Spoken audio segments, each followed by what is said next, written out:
Hey, Ron, congratulations on selecting the team. I guess just your initial thoughts on what you have right now. And I mean, how busy do you expect to be in the next coming days, week or so as well to utilize what you have now to maybe even get more? Yeah, no, we're excited about what we have right now, Dan. Feel very fortunate we were able to get Drieger and Larson and Alexia to sign with us, so that was a nice boost. And we're looking Friday night. We got the number 2 pick overall, so there's potential to get somebody can step into your lineup out of the draft. And QOs next week, and then free agency, and then the rest of the summer and waivers and camp. So a lot of opportunities to sort of tweak our lineup over the next 4 or 5 months, and we'll look to try and take advantage of that if we can. Thanks, Dan. Our next question comes from Stephen Wino. Hey, Ron, just kind of a housekeeping question for you. Well, in terms of trades, so no trades were announced obviously tonight. Did you submit trades with the list this morning, or all the moves you're doing, they're going to be announced tomorrow? Did that happen after you submitted your list? No, you can't do any trades until the trade freeze ends at 1 o'clock on Thursday.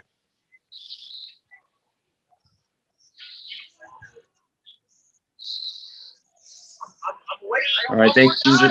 Next question comes from Chris Johnson. Hey, Ron, I know you've spoken previously about the importance of cap space. I'm just wondering, with number of sort of skilled players with big cap hits, how intensive was it to look through those names, and why did you end up leaving most of those guys unselected? Kind of hard hearing your question. I think it was in regards to cap space, but yeah, I mean, we think that's a valuable thing to have right now, especially in the COVID environment with a flat cap. So, we went through our choices, and there was some good players that were out there. Maybe we weren't comfortable with the cap hit on some of them. So we tried to draft the best team possible we could, and still keeping our cap space available to hopefully do some things as we move forward. Thanks, Chris. Next question, Greg Wyshynski. Thanks a lot.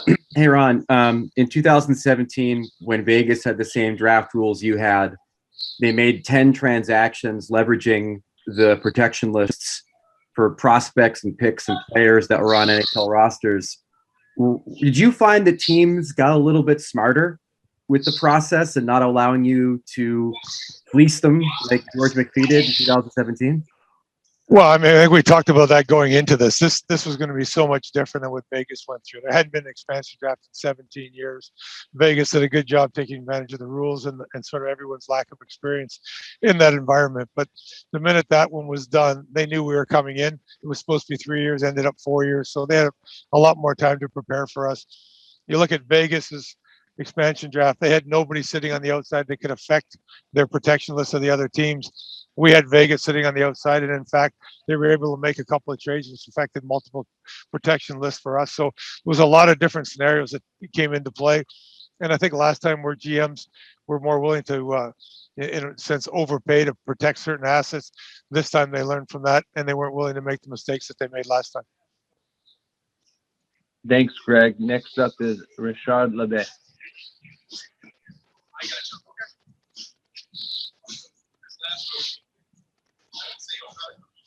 Richard, go ahead.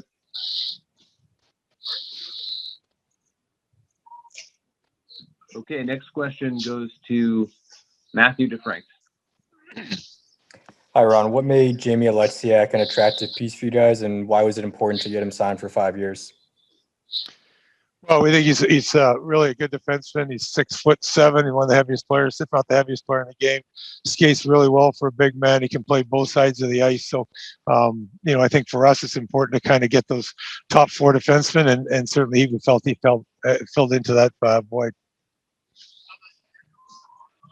Thanks, Matt. Next up is Jim Thomas. Yeah, Ron, what do you like about Vince Dunn? And is your goal to I would guess, is to sign him to something more long term as an RFA? Yeah, no, that would be the plan, and we like he's a young defense. We think he's got some good offensive upside. So we're looking forward to getting the chance to work with Vince and help develop his game, and hopefully he can be a big part of our future. Thanks, Jim. Next up is Alexia Ballinger-Champagne. Hi, Ron. You mentioned earlier that your team take a look at Carey Price for the Canadians. Just in the end, what were some of the factors that led you to not pick him?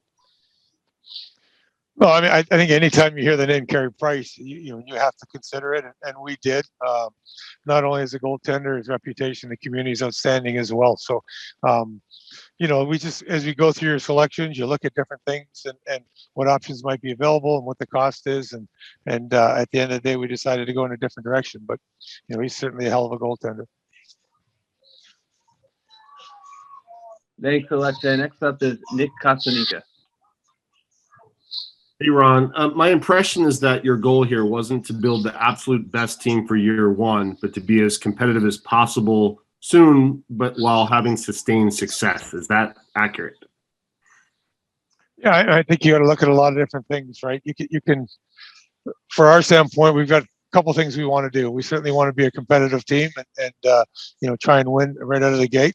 But we also know we have to build for the future as well. And the only way to do that is to draft and develop well. So we got some young players in the expansion draft as well. Hopefully they can come into training camp and start to pop and be a big part of our future moving forward. Next up, Kevin McGran. I'm joining right here. If it's been asked, I apologize. I just wonder if you could tell me what you liked about Jared McCann and whether you were maybe close to taking Alex Kerfoot or him, one or the other. Well, I'm a former Sioux Greyhound, and so is Jared, so that helped. But no, we knew Jared a little bit in the 2019 World Championships with Canada. Jason Botter was a GM. I was on his staff, and Dave Haxtell was on our coaching staff as well. So got to know Jared a little bit, watch his game. We just think he's got some good offensive potential. He can score goals, and in our lineup, we need that. So it was good to get him on board. We'll do a few more for Ron. The next question comes from Matt Larkin. Hey, Ron. Obviously, you guys have established yourselves as players in free agency already with Adam Larson, Alexia, and Dridger. But I'm curious, do you anticipate also getting back in the mix come July 28th for other UFAs? That would be our plan. Yeah, I mean, certainly, there's guys that were protected that might be available.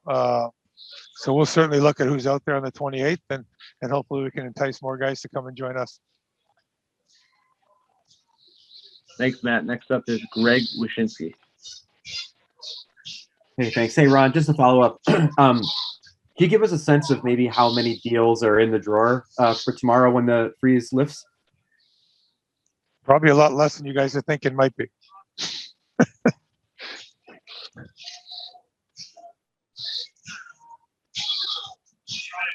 Okay, we'll take a couple more for Ron. Next question comes from Tom Galletti. Hey, Ron. Mark Giordano was one of the established guys you took. What about him did you think would be a good fit for your team, and do you see him potentially to be your first captain if you pick one? Yeah, and I mean this is a guy that his reputation around the league, just the way he plays the game and how he takes care of himself, and then you look at everything he does in the community. We get a chance to establish our culture from day one, and that's certainly a guy that we want to be a part of that for everything he stands for. So we're excited about that. As far as a captain, we have to have those discussions with Dave Haxtell and see if we want to make a captain coming out of the gate or not. But if we do that, he would certainly be in the discussion for sure. And our last question comes from David Melandra. Hey, Ron, can you talk about your selection of the player from Philadelphia, Carson Tornitzky? Yeah, no, we looked at some of the options there. Carson, we think, is a guy that can give us games. He skates well. He's very physical. So we thought that was a good pick at that point with, again, another little bit younger guy. And I think he's got a chance to improve and be better for sure. Thank you for your time, Ron. Thank you, everybody. Appreciate it.